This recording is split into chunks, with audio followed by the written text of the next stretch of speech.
Good evening, everyone. Thank you so much for joining the session today. We'll have a quick introduction about Business Clinic, and then I'll hand it over to Mr. Raj Shekharan to introduce the speaker for the day, Mr. Piyush Pandey, and the moderator, Mr. Chandas, and then we'll start the webinar. Quick introduction about Business Clinic. We started last year, founded in May 2020. We have a team of 30 plus expert advisors across multiple areas of business, which enables us to help clients cater to their challenges or aspirations in these areas.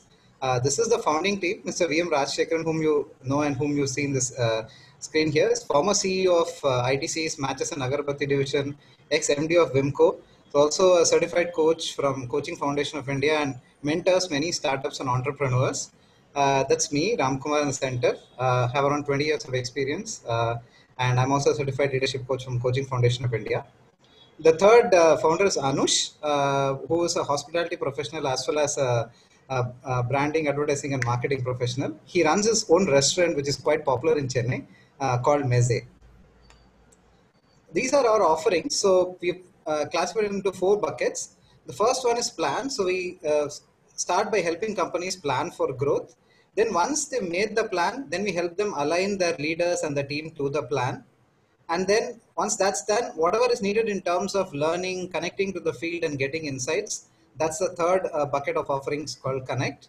And the fourth one is Execute, which is around helping clients execute, help them with any challenges that come in the way, and also help them with innovation. We'll quickly take you through each of these. So in the planning side, we help clients develop a detailed business plan. We've kind of done it for a few companies now and come up with a 3 online session version of this.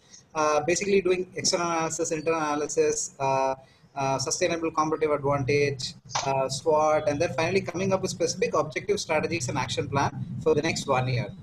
That's the business plan workshop. And while doing the business plan workshop, one of the interesting offerings we came up with was the Business 360.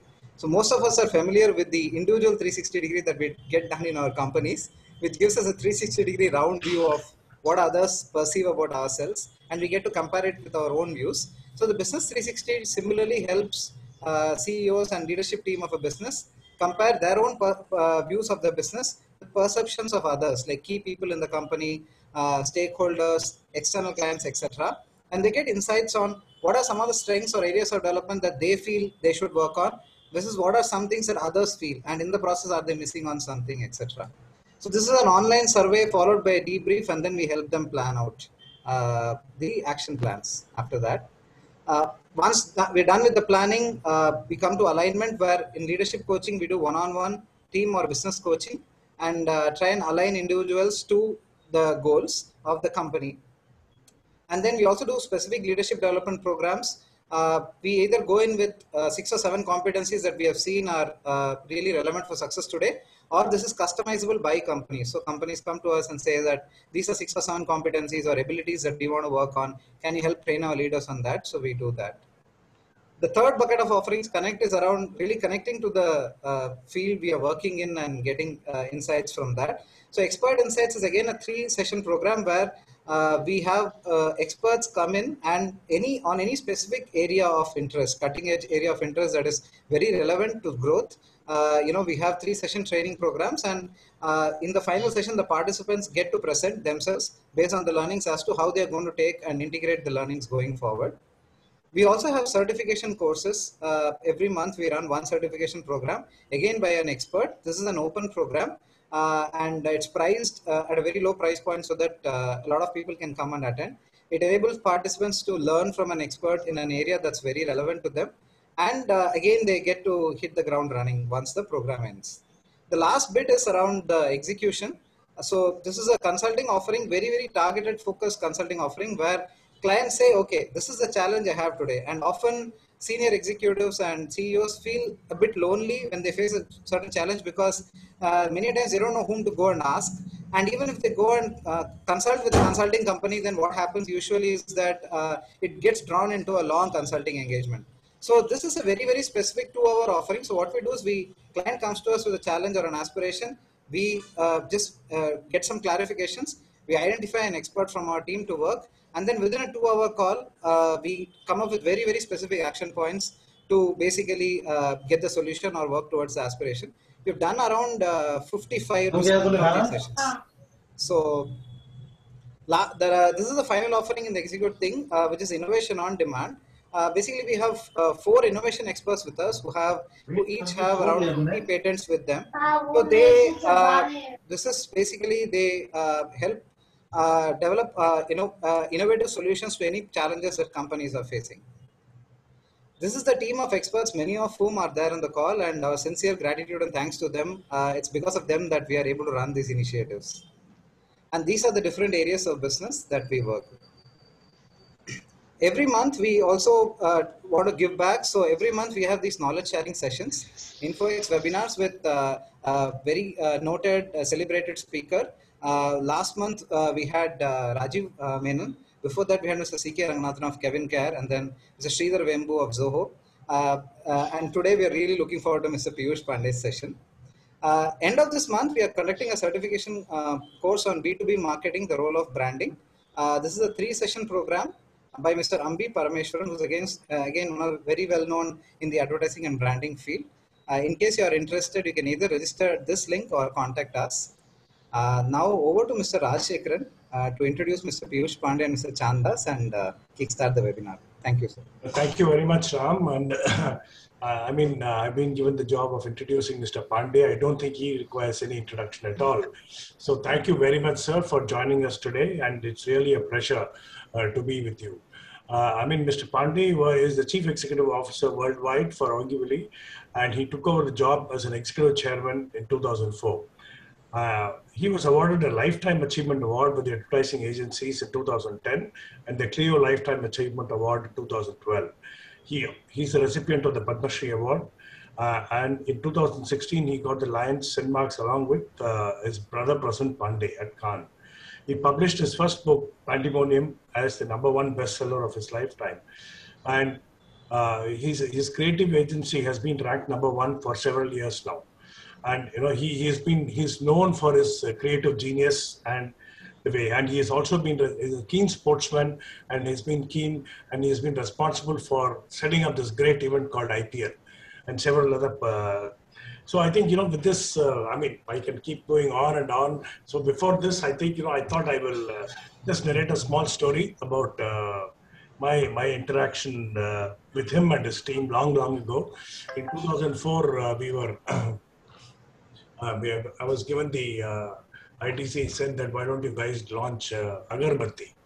So, the entire product development was over and we were all ready to go, and we presented the options and to the board. Suddenly a question came up saying that, if there's so much of fragrance going to be in Agarbattis, what will happen to the other products which is going to be distributed along with? Everything will start smelling of Agarbatti. So then I think, we guys coming from the packaging background, I took the advice of Chan, Chittu and everybody, and we developed a good fragrance locked packaging, high barrier film, which was used. And okay, after all this, it was confirmed that the fragrance was not migrating to other products. So then, okay, I said, yeah, we got it. And the board said, go ahead, launch it. But then we found that there was another problem at the market end. The problem we had was the consumer is always used to smelling the agarbatti and buying. So in this particular case, he couldn't get any smell. So therefore, there came the creative genius of Mr. Pandey. And, he came out with a brilliant serial. And that too, we featured Gayatri Joshi immediately after a film, Swadesh. Ram, if you can play the TVC for a minute, it'll be great. Yeah, I'll do that. This is way back in 2004.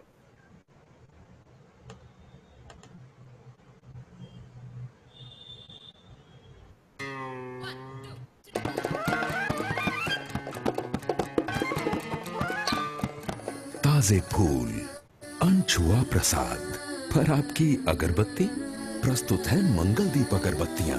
खोलने तक सुगंध बंद रखे इसका अनोखा सुगंध locked pack, ताकि आपकी पूजा हो पूरी तरह निर्मल। आईटीसी की मंगलदीप अगरबत्तियां सुगंध लॉक्ड पैक में पूरी हो निर्मल प्रार्थना। So this is how we really converted a challenge to an opportunity. So I think this particular thing gives a great, but speaks volumes about the creativity of Mr. Piyush Pandey. Well, I like to thank Chand Das, dear friend, who said this session is not going to be a presentation, and it's going to be a conversation between Chand and Piyush. They're going to talk about various points and various questions which have come to us. Chand is the former CEO and co-founder of the education and stationery products of IDC, over 35 years of experience in the corporate world. He has led and scaled. He has worked in the B2B business like me.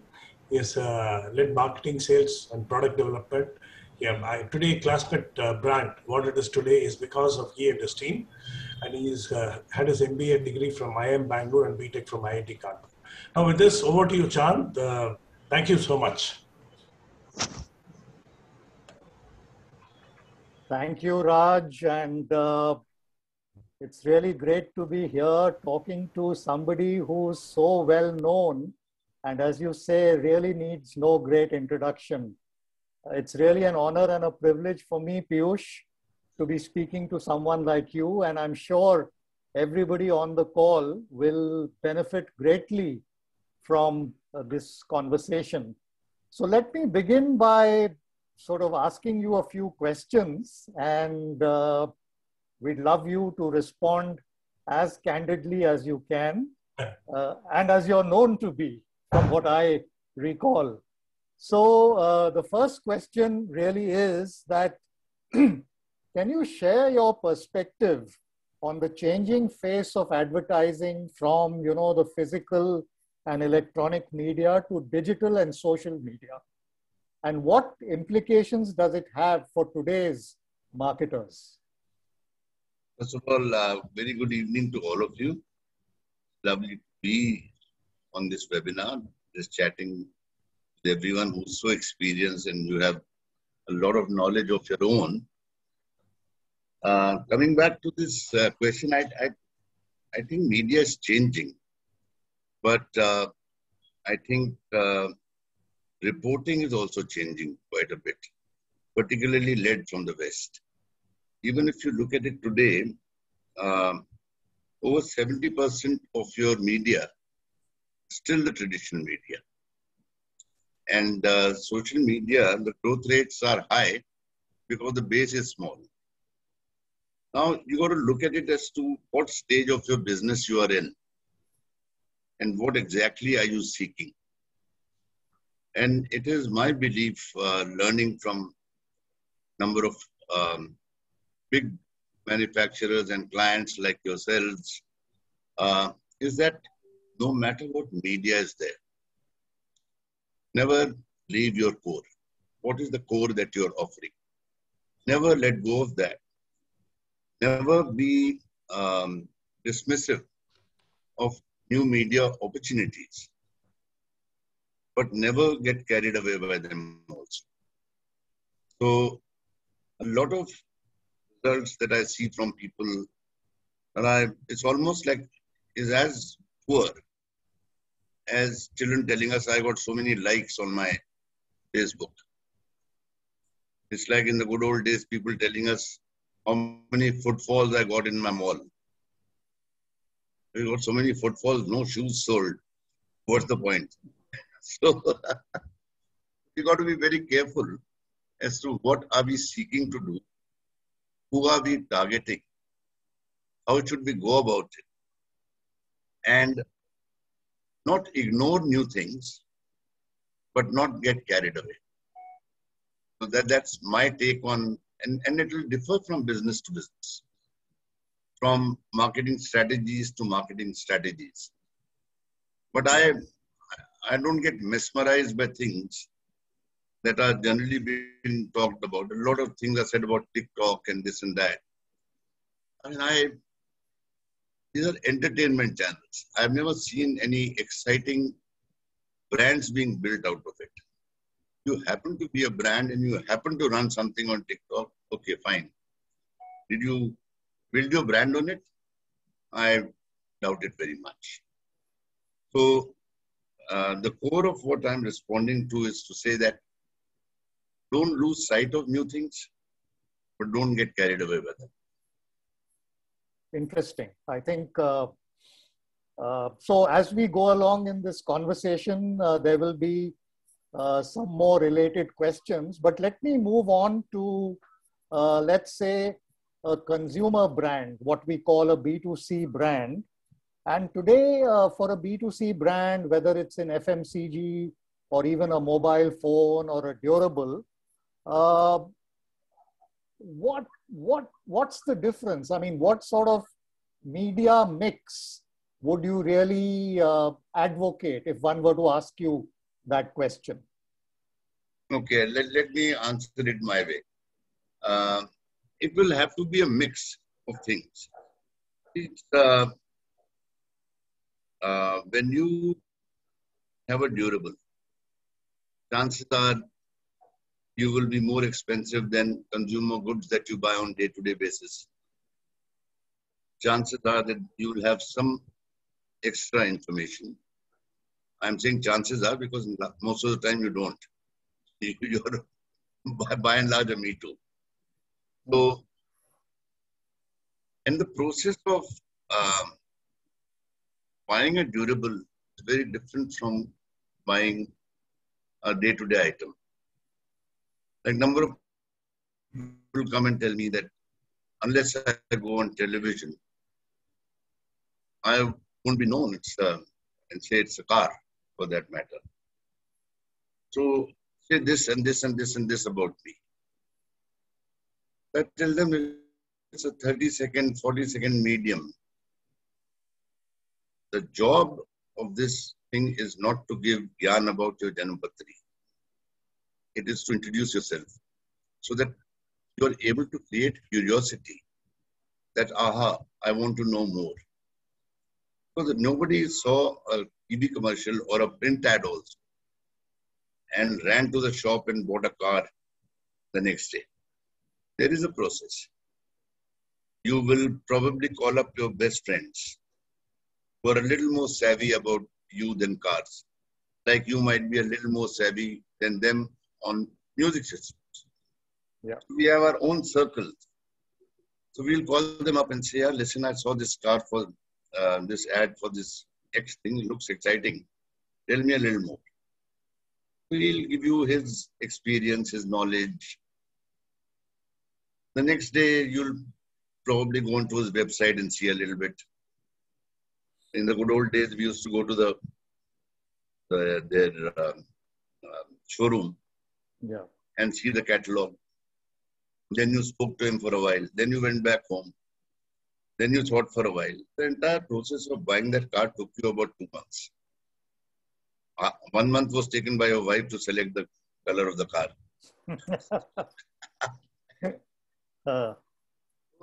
Then you want to do a test drive. So, yeah, aasan kaam nahi hote. It's not like buying an agarbatti. Okay, if it doesn't work for me tomorrow, I'll buy the other brand. But let me try. Yes. Every media will have a role to play. Your presence, your stature, we will lead in a big way. Print will give you some opportunity of telling a little. It's like when I meet you or you meet me the first time, I give you a visiting card. My visiting card should be interesting enough for you to know a little more about me. Then you'll probably give me a call and say, why don't you tell me a little more about you? Can I have your CV? And slowly it unfolds. So, and in durable, it will always be like that. It will not be one piece of information that you got. You said, okay, you will go through the process. Like there's a joke, this session must be funny also. Yeah. They say, there used to be a very knowledgeable Hindi writer. In those days, nobody hired Hindi writers. They used to do their own writing and then call them in and say, Hindi ka to. So good enough to write better than the English guy anyway. But they didn't use them that way. There was a very eminent person called Pandit Vinod Sharma. Mhm. In the good old days, he used to play Inspector Eagle in that radio program. He is the guy who's acting as the shopkeeper in that जो बीबी से करते हैं प्यार, prestige से कैसे करें इनकार, or whatever. Oh, acha. A big voiceover, and one day he came to me and he was very grumpy and much older than me, and I respected him a lot. I said, Panditji, you are looking very upset today. What happened? He said, you know, all these bloody idiots who work in your agency and the idiot of a client. I said, okay, all idiots are there, but what happened, Panditji? He said, they're asking me to write in Hindi what they've written in English. End of the commercial, it says, आज ही खरीदिए. The bloody bugger is running the ad at 10 o'clock at night. The shops are closed. आज कैसे खरीदेगा?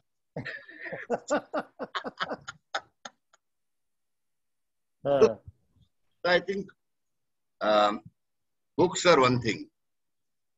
Behavior is another. While we are designing our communication, whether it be a durable or it's a consumer good, I think we must look around and our own colony and see what is the behavior pattern of people. Following the book doesn't help. I mean, it's very easy. I mean, when I'm sharing this thing with you on how people buy cars, and how, that's not how people buy cars. That's how you and I buy cars. Yeah. That's how you and I buy television sets. So there is no rocket science. That's you have to ask yourself, yeah, what's so different about me that I'm trying to analyze the other guy? Right. So is there a message somewhere that, you better be superior, differentiated, you better have a compelling story to tell because there's just so much out there, right? Chances are in today's day and age, not many people will have very different stories. I mean, somebody comes and says, I'm 1.5% better than somebody in my lab test. Consumer doesn't give a damn. Yeah. So, if you happen to have a new feature which is delightful, I mean, good for you. Chances are you may have quite similar features. Then a lot will depend on how you say it. Can you be different in your saying it? And there's an example I keep using with young MBAs. I think most of you out here are experienced MBAs of the good old days. The young MBAs are difficult to handle. And there's no differentiation. I said, so you tell me what is your differentiation. Then they'll tell me I'm 0.05% better. I said, beta, kabhi chana jor garam khaya tha sadak pe? Or whatever, we are all from all parts of the country out here. Some people have experience of eating golgappas or puchkas. Some people have of mumpali or whatever on the way to the Marina Beach in Chennai or Marine Drive in Mumbai or wherever you might be in Lucknow or Jaipur. So there are 8 guys standing there selling the same thing. Why do you buy from one guy? Is one guy 0.02% better than the other? No.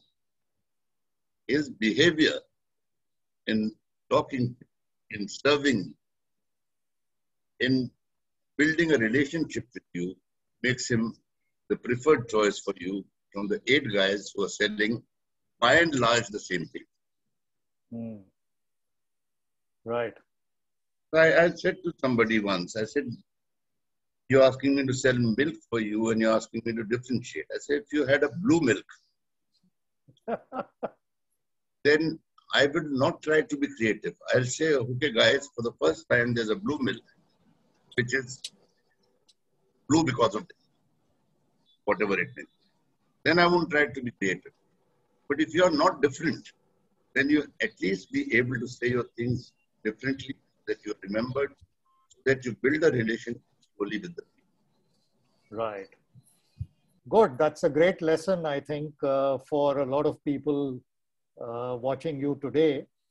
I just wanted to also ask you that a lot of the participants on this call are tech startups. Some of them are SMEs trying to scale up and grow their businesses. And a lot of them are in the B2B space. Again, there is a role, of course, for communication. So what would your advice be to young startup co-founders as to what I are really want to talk to them. Sure. So Because what sort of steps they are the future. They are the future. Right. I'm saying that don't underestimate yourself. Every person who you think is a hotshot today was a MSc. What was Pidilite or Fevicol? What was Asian Paints? What was Dhirubhai Ambani? Right. They were all startups. So are you. You are no lesser than anybody. If the entire thing is how you unfold your cards, how you believe in your game, how you build your game, how you build a system of people who not only are like-minded people, but bring in some freshness to your thinking. That's how the small businesses become big businesses. I mean, McDonald क्या था? वो हल्दीराम की दुकान थी ना छोटी सी. आज का McDonald है. Look at most companies. They all started with a family company or a small startup, and then they built. So you're not in any disadvantages compared to anybody. People have done it, so will you. Just believe in your game and play the game till you're in a position to start playing reverse sweeps. Don't play reverse sweeps. That's great. So what could be the first, the baby steps to take in branding initiatives and so on in such a startup?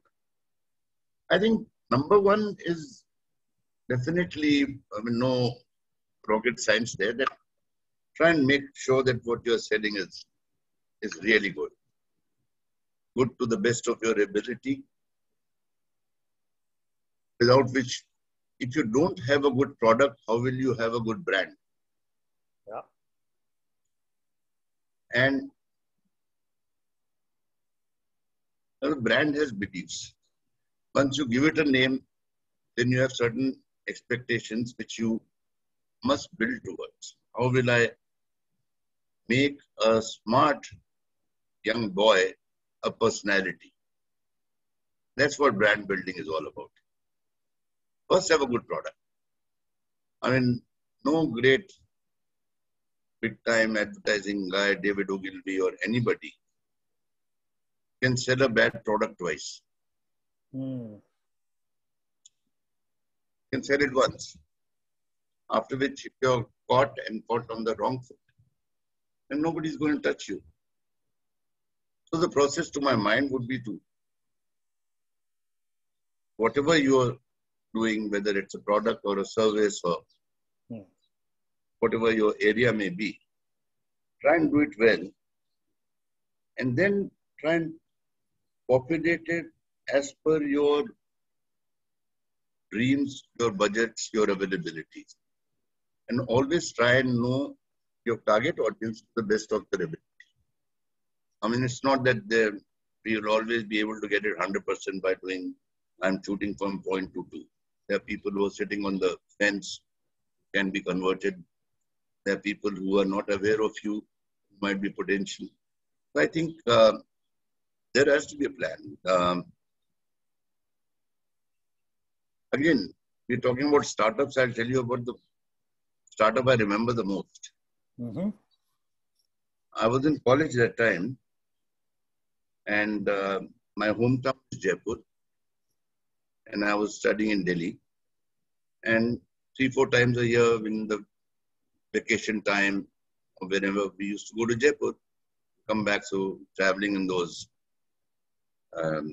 third-class compartments by train or by road, which was not too far.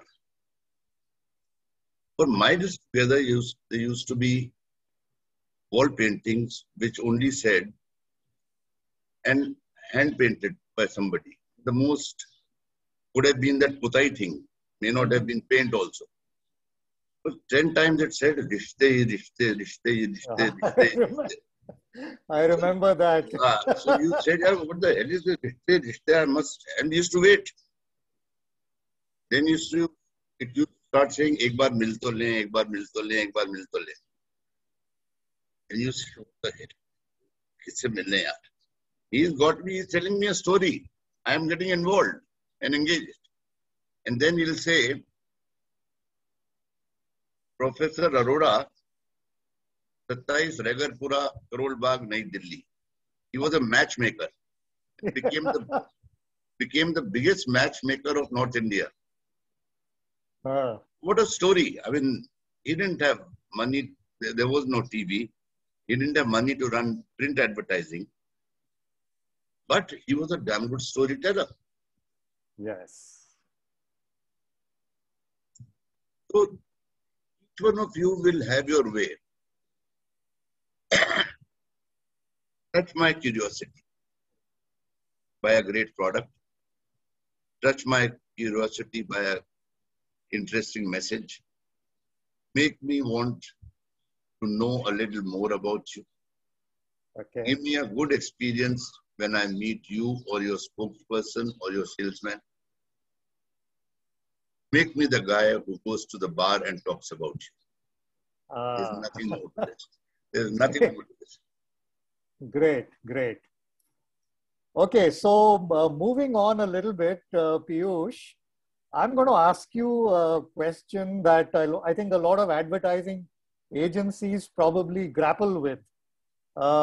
So there are award-winning campaigns, and there are campaigns that help sell products for clients.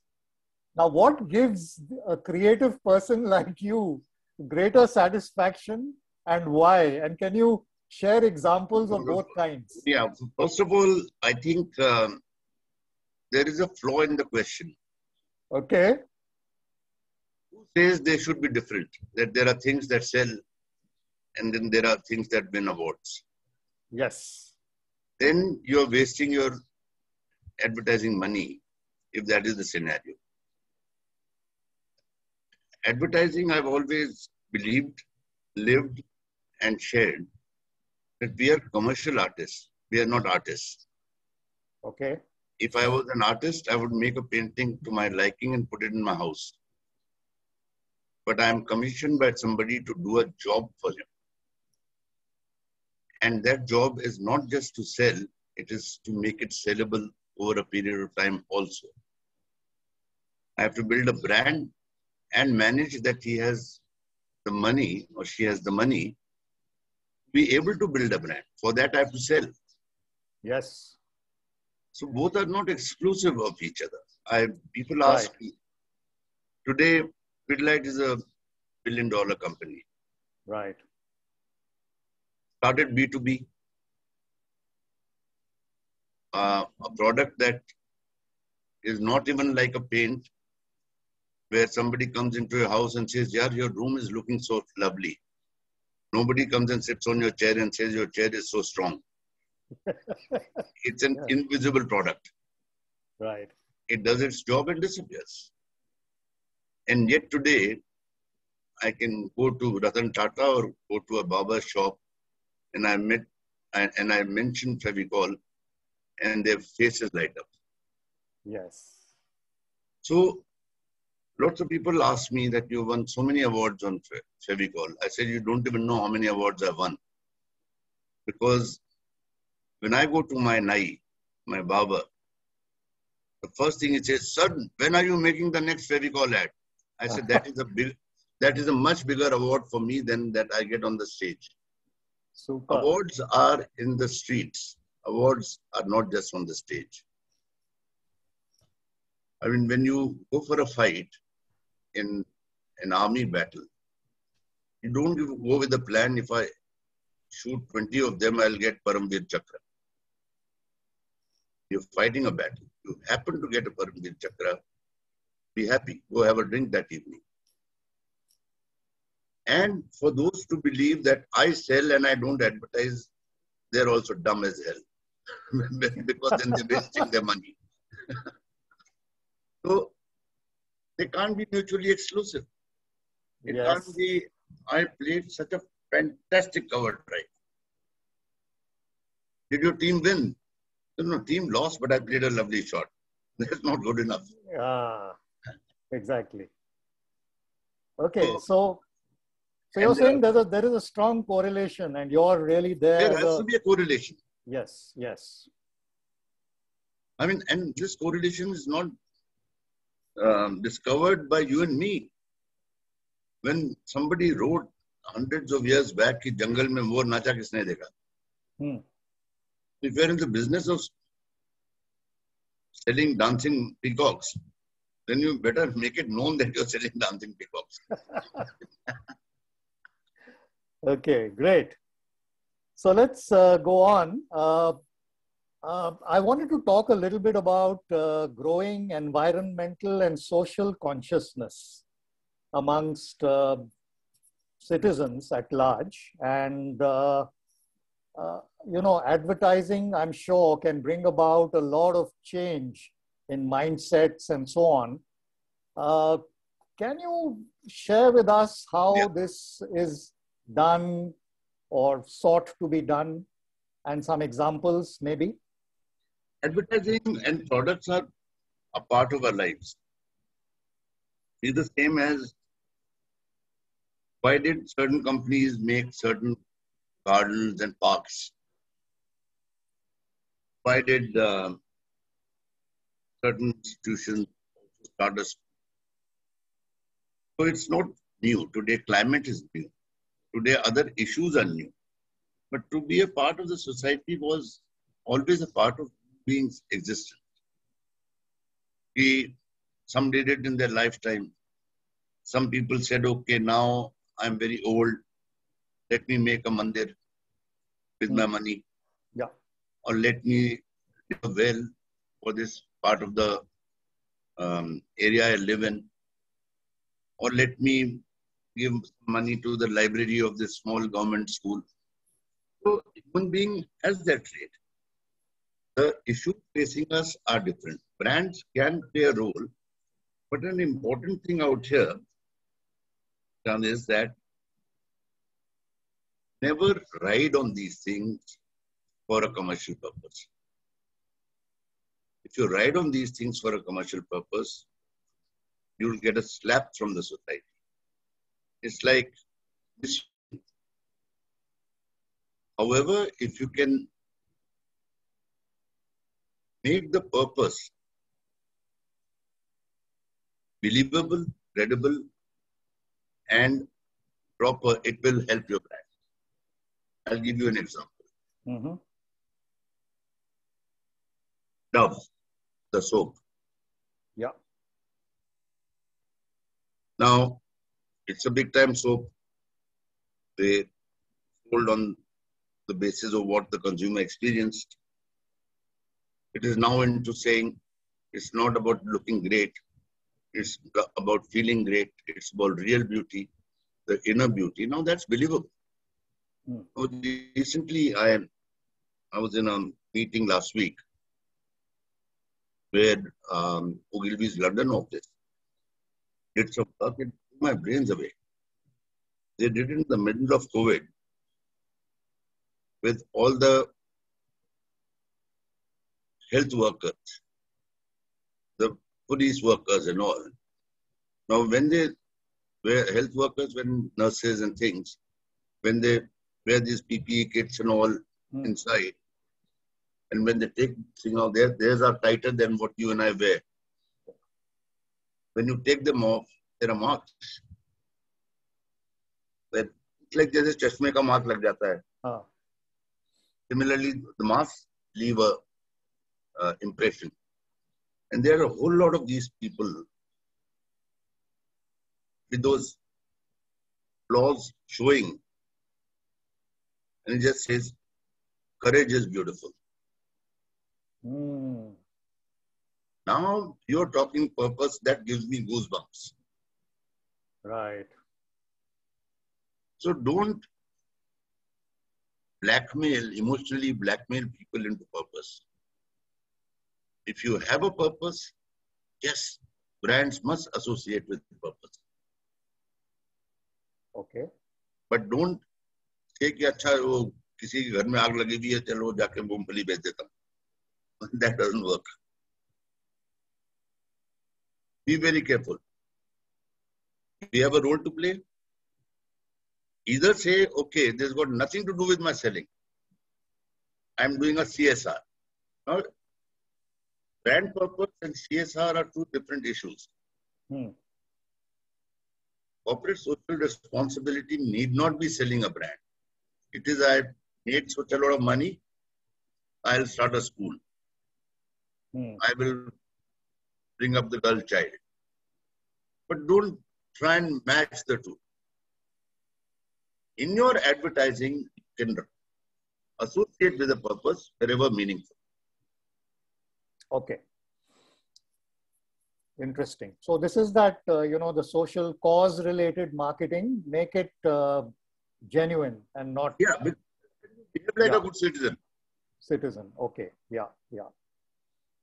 Right. Okay. Moving on to innovation and creativity, which is what somebody like you very strongly represents.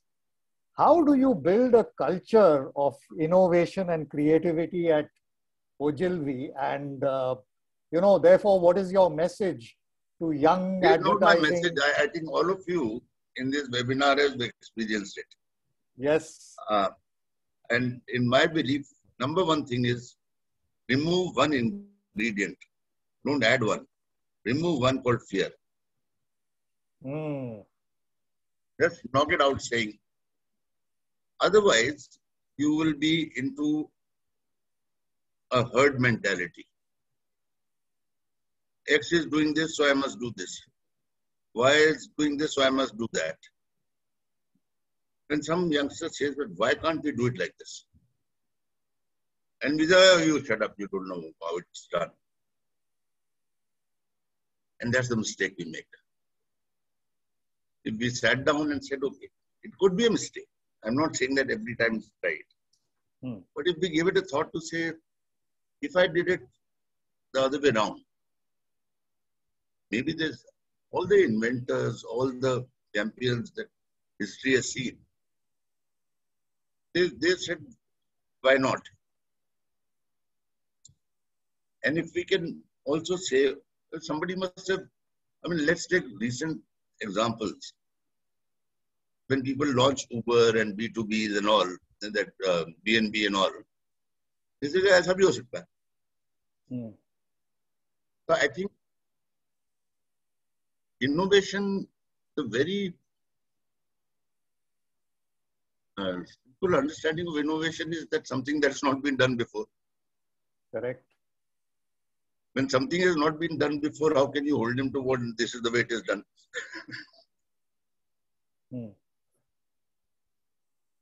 A number of people, I'll give you, people gave me their business. I love your Fevicol stuff. And they gave me the business. Then I went to meet their marketing guys. They said, yaar, hamari industry mein aise nahi hota hai. I said, then why did you waste your time and call me? You know what works in your industry, keep doing it now. You are successful. Why do you need me? Yeah. So as long as we respect the past, but dream for the future, innovation will not happen. Respecting the past is very necessary because never forget where you come from. But that doesn't mean that you forget where you want to go. Okay. Right. And so, at your agency or at agencies in general, how do you nurture creative talent? I think purely by listening to people, probably by respecting people. Not making a younger person say, today I'm going to use, so I must prepare. Please don't prepare. Let's chat. If you think there's a flaw in something that I have done personally, come and say it to me. I'm not going to kill you. I'll give you a very good example. I did an ad for a product called M-Seal for Pidilite. Yes. It is a scenario of an old man dying. Yes, yes. And his will is being, and one of the grandsons or sons, he's a greedy bastard and he keeps wanting him to add zeros. Right. And in the end, that drop of water falls onto the one. Only the zeros are left. So when I first wrote that commercial, I was very excited. And my drop was falling on the signature of the will, which was decent. Then a youngster said, sir, you have added so many zeros, why don't you make it fall on the one? And from a thing that was 6 on 10, it became 10 on 10. Superb. Okay. So listen to people, they're not always wrong. We start with the principle कि नया लड़का ही क्या जानता है. Correct. अरे उसको higher इसलिए किया है क्योंकि शायद कुछ जानता हो जो मैं नहीं जानता हूँ. No, that's right. I mean, this is great. Yeah, sure. Okay, so a little bit about how advertising can create or change public opinion. So we are in the middle of a massive vaccination program, and there is some vaccine hesitancy at different points and with different age groups and people. How do you think advertising and communication could change this, and why is it that it's sort of not getting done? I think half the game, I've worked on it already with the government, and one proposal I gave them, but I do understand that there are issues. There is a delivery issue, there's availability issue, there is commitment to the world issue. So I think they can't play a point to do short. They will have to play this thing. They will have to, actually the case of digital marketing. You asked me that question very early. Yeah. This is the case for direct marketing. This is the case for talking to concerned people.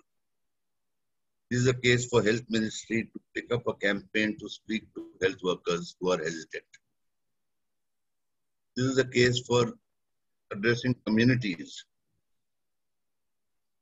to address, whether it's a Maulvi, whether it's a Pandit, whether it's to speak to the community. I think you can't play a air cover on this. You don't do air covers unless your army is ready. Yeah. So this has to be played. I for 10 years, I worked on polio. And polio, where Mr. Bachchan worked with me for 10 years. And we had issues like this. There was a certain community that felt that the polio drop causes impotency. So the religious leaders spoke that language. There were a number of issues. For 10 years, we kept at it and at it and at it. In 2014, India was declared polio-free. Right. And nothing gave me more joy in my life than that day. Actually, Mr. Bachchan and I actually hugged each other and cried. Excellent. When that happened. Fantastic. So there are ways of doing it. How prepared are you? Or how you should directed to communities, directed to leaders of people who say, "Yaar, apne community mein to bol. Why are you hesitant?" So every game doesn't have a simple answer, but that doesn't mean that every game doesn't have an answer. It might have 5 different answers. Right. Okay. So now I'm going to talk about Piyush Pandey.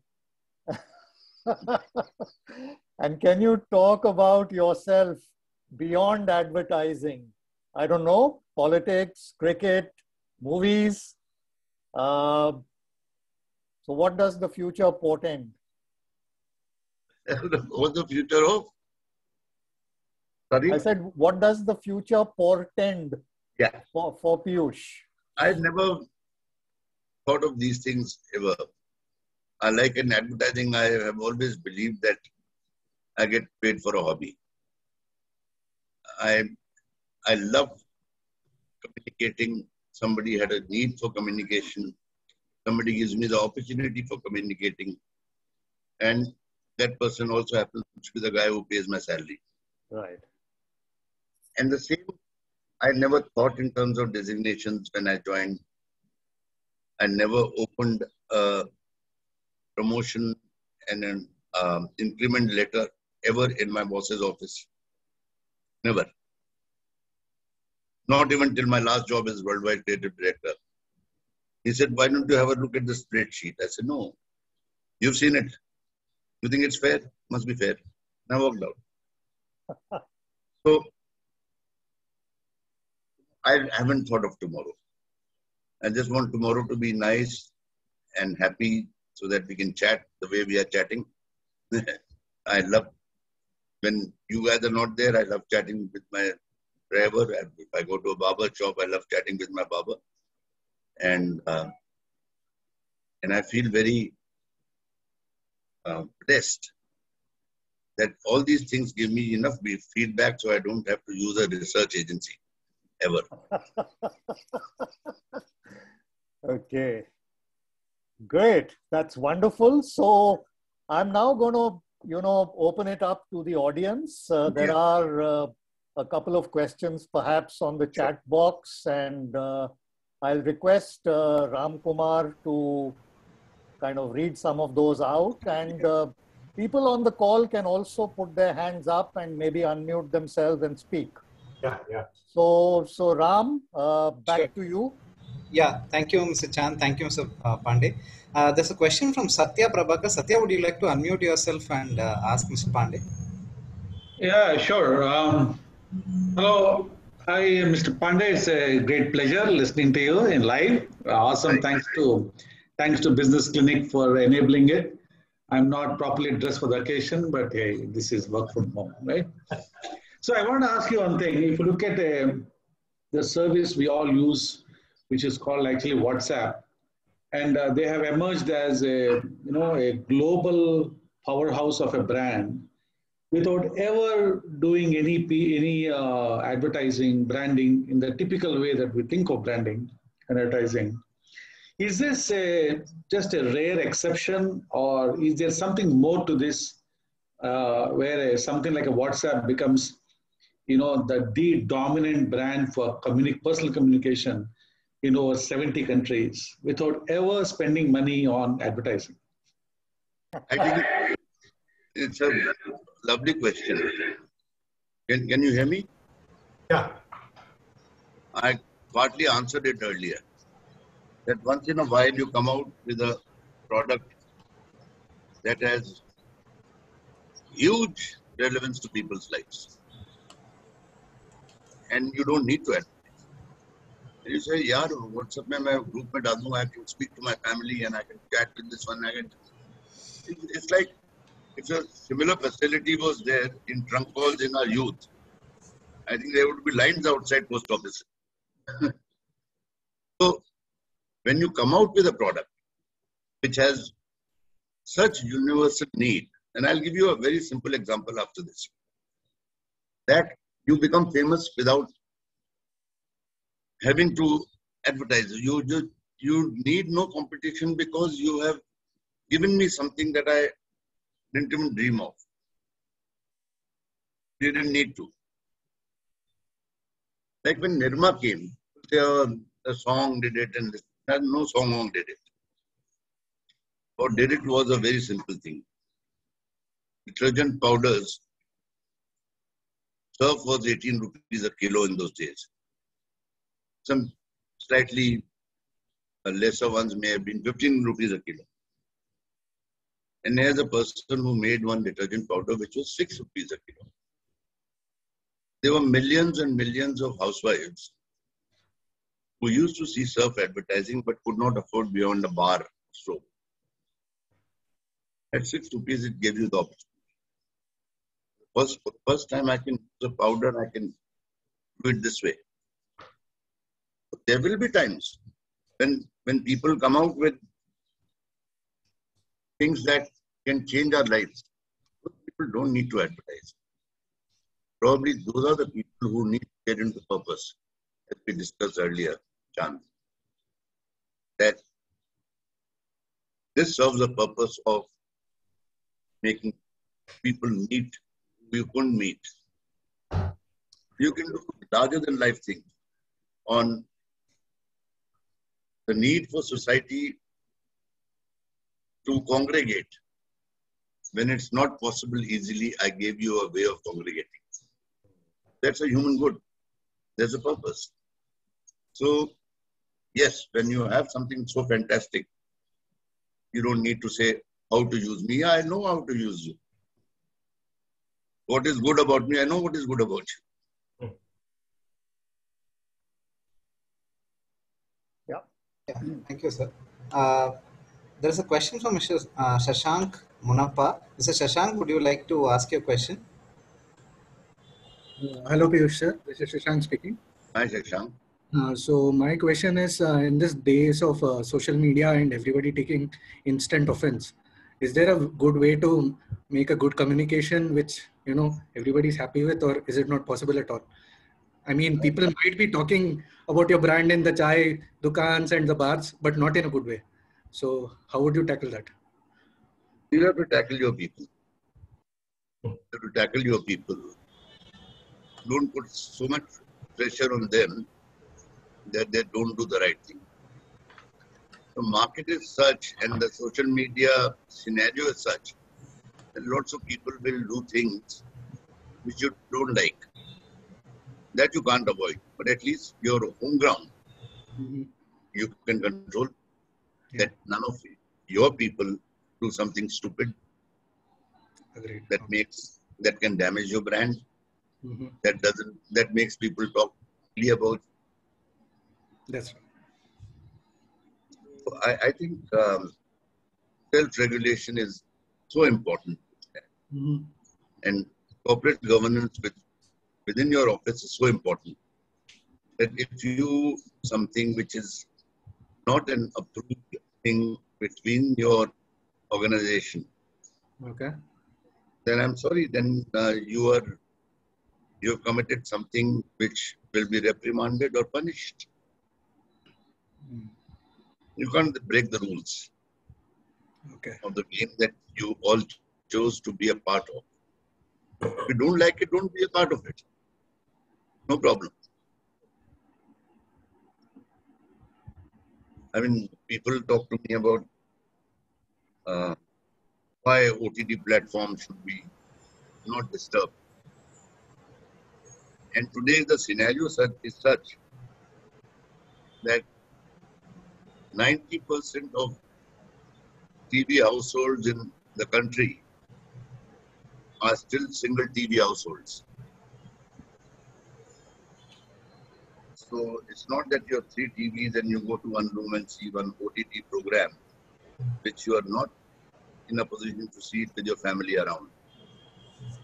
So I said, either they'll have to grow more trees, so these people can take their mobiles and sit on the tree outside so their children cannot see what they're seeing. Or they'll have to control OTT. Yeah.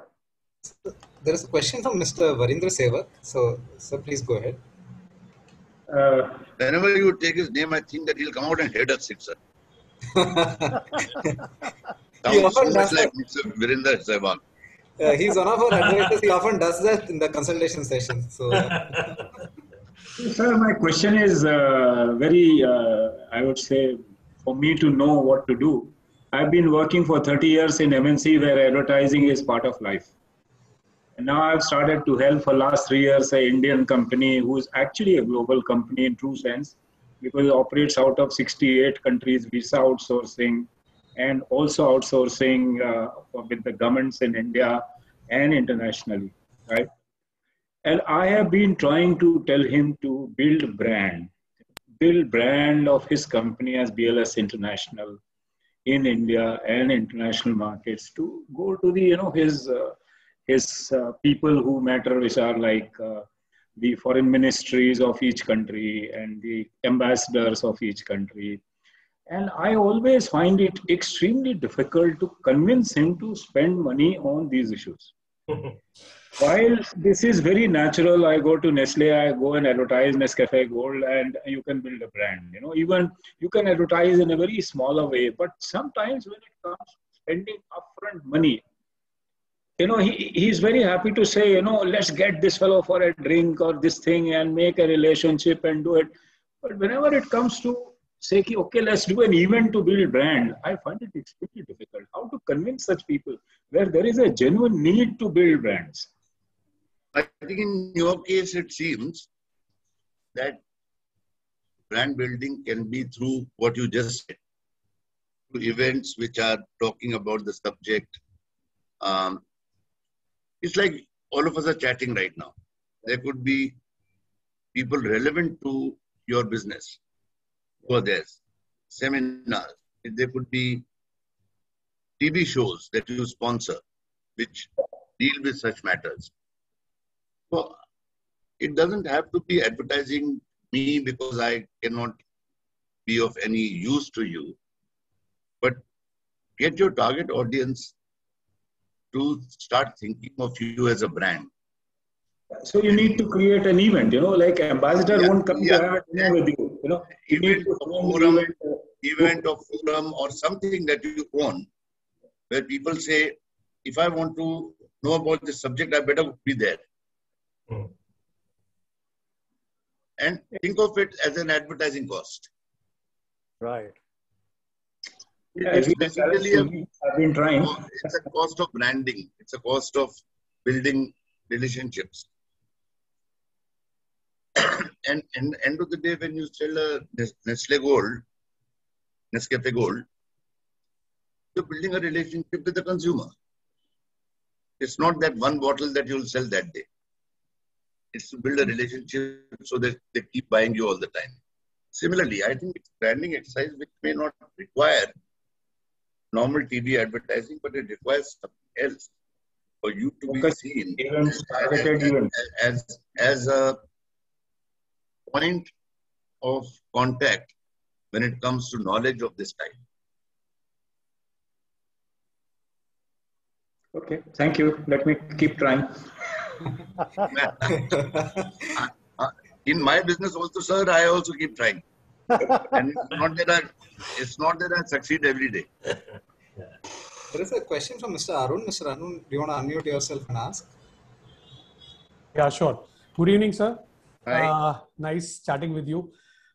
Before I put my question forth, I just wanted to understand one thing. Here are we talking to Mr. Pandey, who used to once, go onto the cricket field and play and, be a part of the Ranji Trophy team. And we have heard podcasts from you on, the 22 Yarns and other platforms like that. So my question therefore was, can creativity be ever learned, Mr. Pandey? That's the question. I think creativity is always there. We are the guides who help people unlearn it.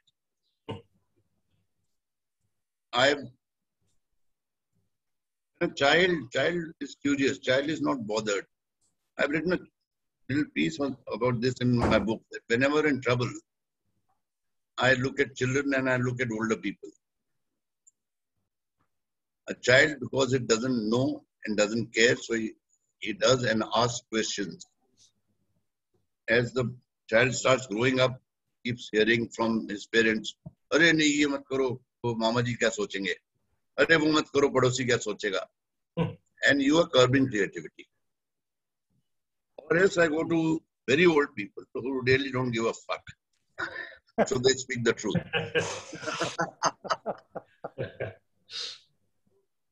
Back to your question. Creativity is there. We have to allow people to express. Not that one person is born more creative than the other. One person got more opportunities to express herself or himself. And then started learning the process a little more. That's what I think. I don't think there's anyone who's born. Thank you, sir. Thank you. Sometimes you also don't realize till other people around you say, "Hello, yaar, why don't you do this? You seem to be so good at it." Correct. Thank you, sir. Answers my question. Thank you so much. Thank you. So Kranti Kumar has a question. I'll ask him to ask it next. Yeah. Yes, Kranti, go ahead. Hi, Mr. Pandey. Thank you for Hi, good evening. session. I'm sure you must have come across this question multiple times within your team or with the clients. When you want your product or your client's product to be a side, especially when it is a homogeneous product where 10 others are offering the same thing that you do, what do you do, or what is the one thing that you pick which sets your product apart from others?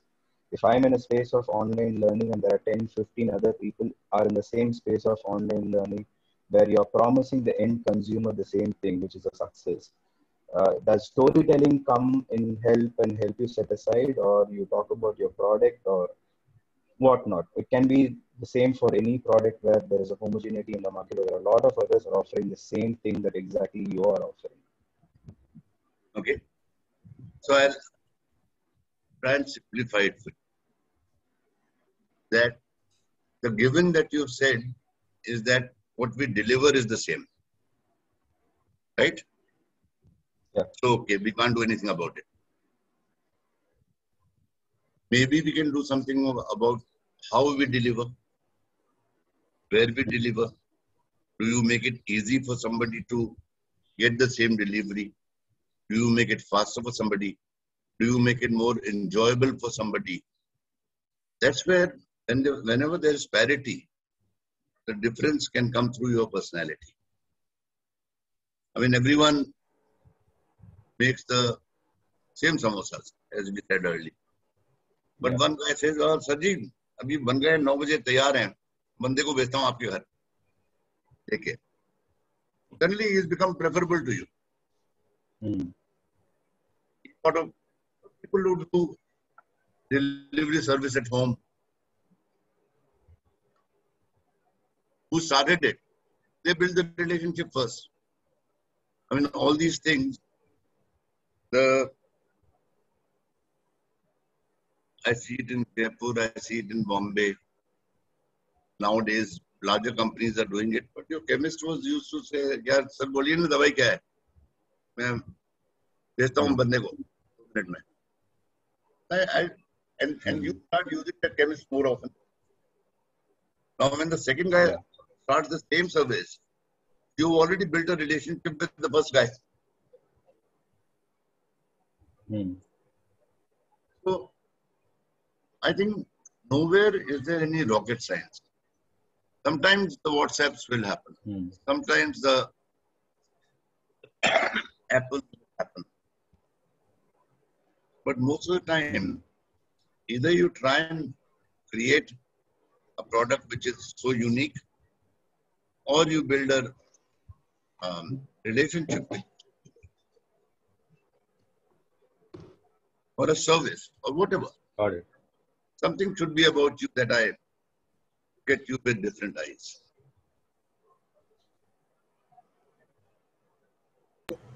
Thank you. Thank you, sir. Yeah, there is a question from Abhishek. He's asking, where would a 21-year-old Mr. Piyush Pandey would begin his stint today in the advertising world? What was the first word?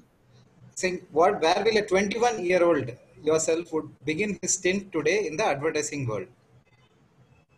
I will start all over again and join Ogilvy.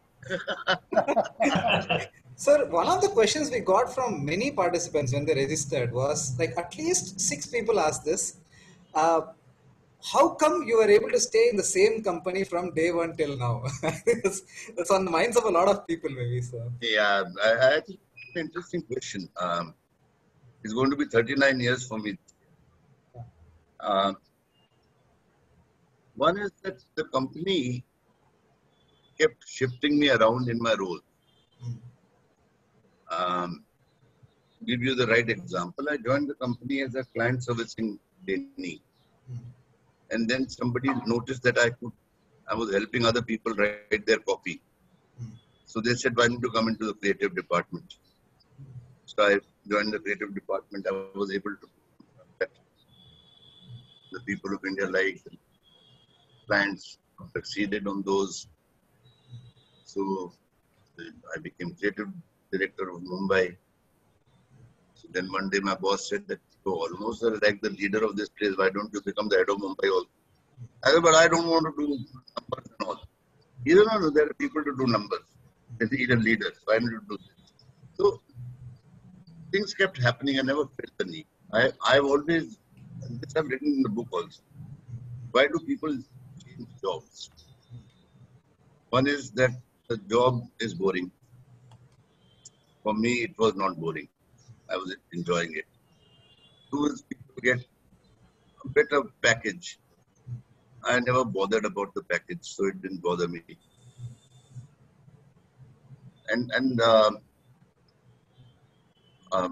Yeah, two more things. One is that the company has processes which don't allow you to advertise yourself. It was not a problem with me. Now the fourth thing is, which one guy dared to tell me once.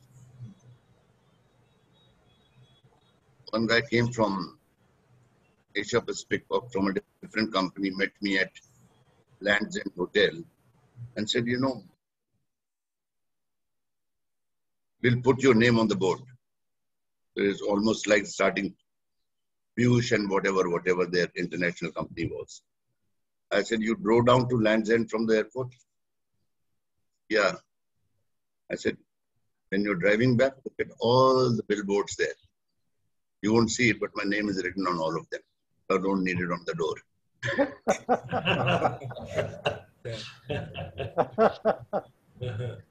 So Ogilvy never gave me that feeling ever that I needed to change a job. I was changing jobs within. So, but again, let it not be a thing for everybody. People can have reasons. Somebody can stunt your growth. Somebody can be nasty with you. Somebody, or you might have circumstances that you require a better package for your personal needs. I do remember that one of my colleagues once, very chap, and he said his father had gone and lost some money in his business. So he was getting a job in the Middle East, which obviously paid a lot more in those days from what India paid. He said, I have to bail out my father. I said, then you please. And 3 years later, he had bailed out his father. He said, I want to come back. I said, please come back. I hired him again. So you have to be open to people's requirements, needs, and take them. All of us can have a emergency or a circumstance. You got to live with it and face it. That definitely gives a lot of insights into how to retain people as well. Thank you so much. Yeah, I think we have to do our best to retain good people. Yes, definitely. I have a question. Yeah, please. The question is, you have built great brands, helped companies build great brands and made them successful. But, I'm in the last 2-3 years, I've been coaching a lot of people on leadership. So how does one build his own personal brand? Because that's important, be it in the company or the society. What would be your advice for, because everybody here needs to build his own brand? I think that's one thing I learned from cricket very early days in life. When I was playing this cricket, I don't plan to be the man of the match, go and win the match.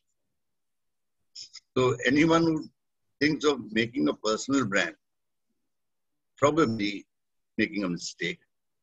When you do the right things, the brand gets built. Oh.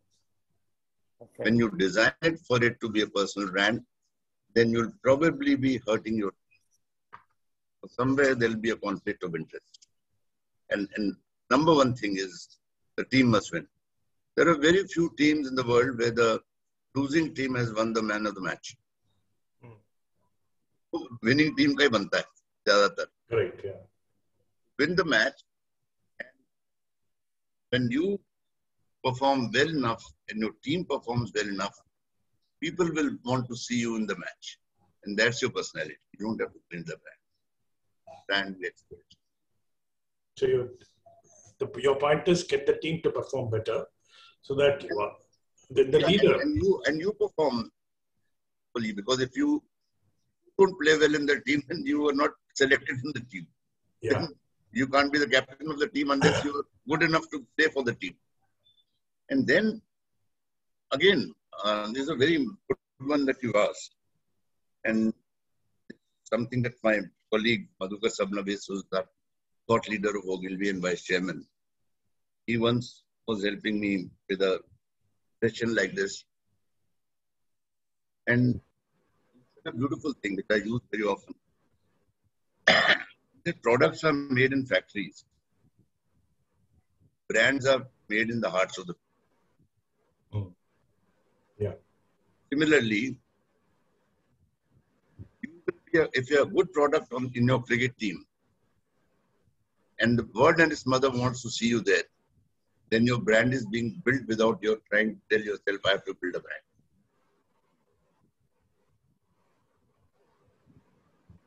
Yeah. Thank you. Great. Good. So I think we've exceeded the time a little bit. Piyush? Well, lovely talking to you. Malum nahi pada. So lovely to listen to you. Lovely talking to you, and I hope everyone does well in whatever new ventures you are doing. Personally, I believe it's your own faith and belief and trust in yourself, and there is no rocket science. Yeah. And there is no such thing as a consumer. The consumer lives right next door to your house. You can watch him. The consumer is your wife. Like David Ogilvy said, consumer is not a moron, she's your wife. Famous line, yes. So be honest and you'll be believed, and people will seek your product or services, whatever you're into. That's what I think. I think, Ram, there are two questions I think they want to ask you.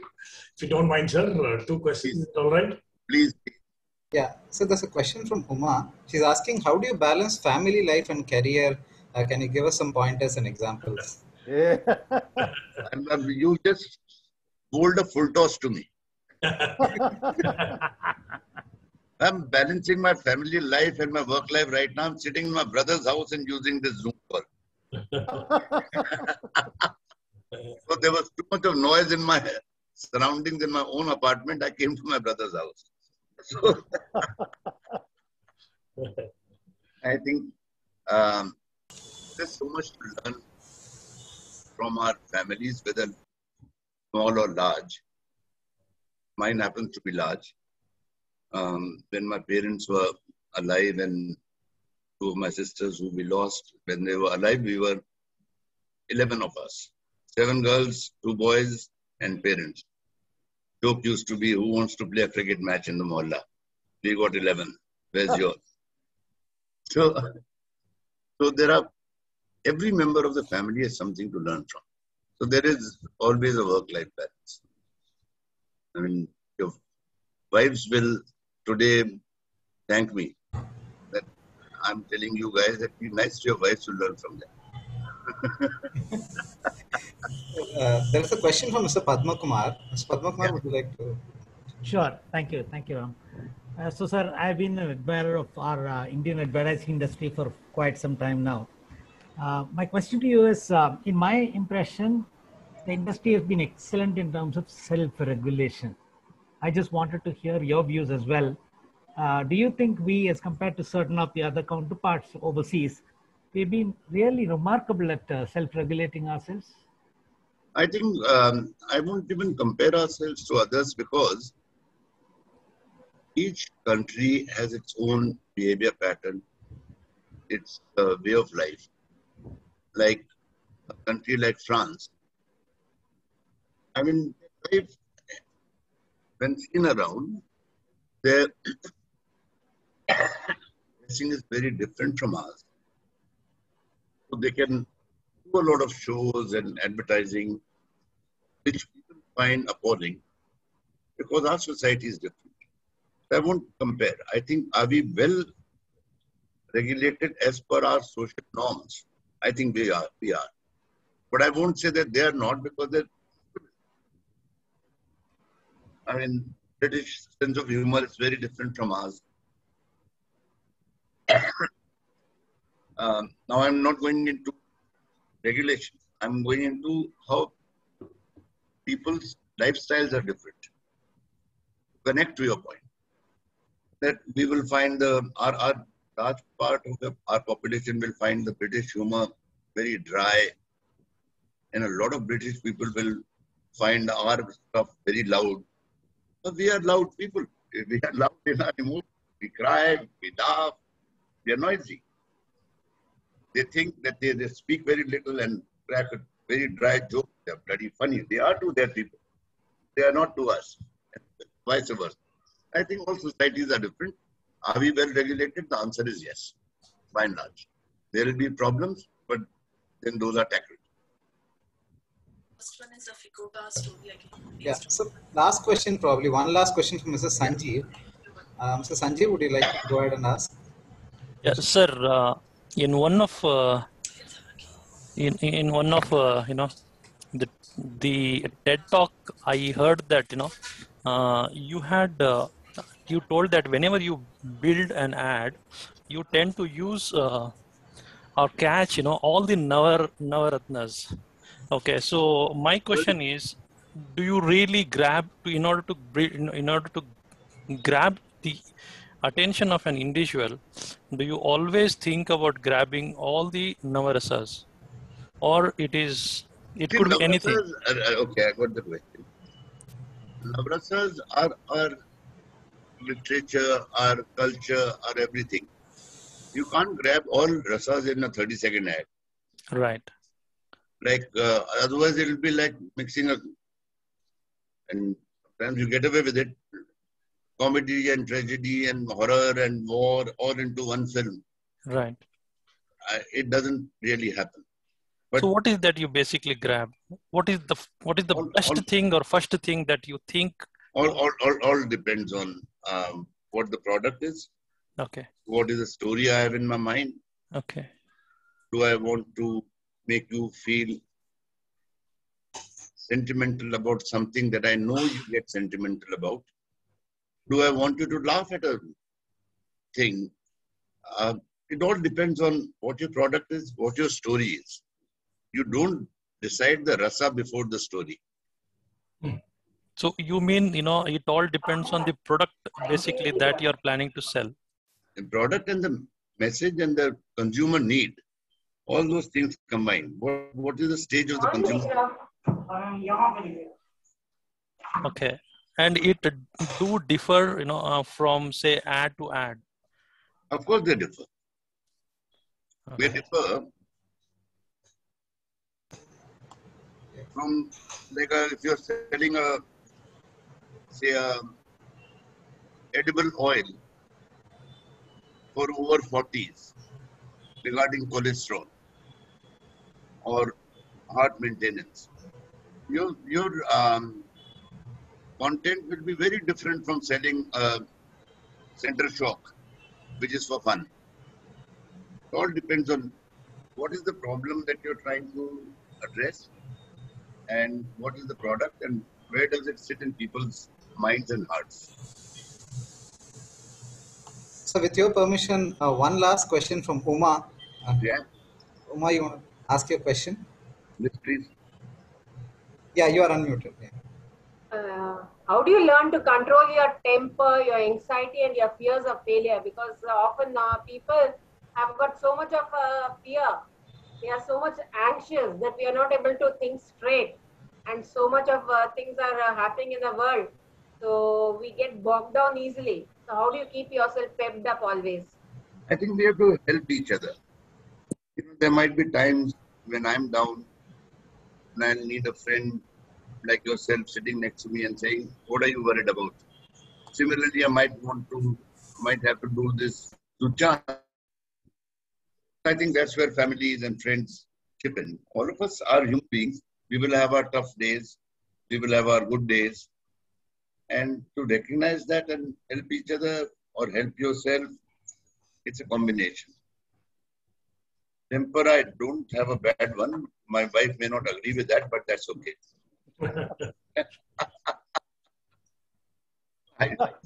Fortunately, thank God, I don't lose it easily. I'd like to hand it back to Mr. Chand and to Mr. Rajshekharan for the closing. Over to you, Mr. Chand. Yeah, so Piyush, thank you very much. It's been a very heartwarming conversation, and I just love your earthiness and the way that you're so grounded in all that you say and do. So here's to a great innings. I kept asking you whether there is a second innings, but looks like your first innings is going to go on a little longer. So all the very best. Thank you so much. It's been a delightful experience chatting with everyone. We are not chatting as a yarn session. Today as normal human beings with our little experiences here and there. Thank you, sir. Thank you so much for being with us and answering all the questions so patiently. And thank you, Chand, for moderating the session so well. I think it's fantastic. And looking forward for many more such occasions with you. Thanks, everyone. And everyone, please stay safe. And do not hesitate to get a vaccine whenever you get one. Yes. And motivate those around you who can get one. Correct. And let's keep healthy and be happy. Thank you. Thank you so much.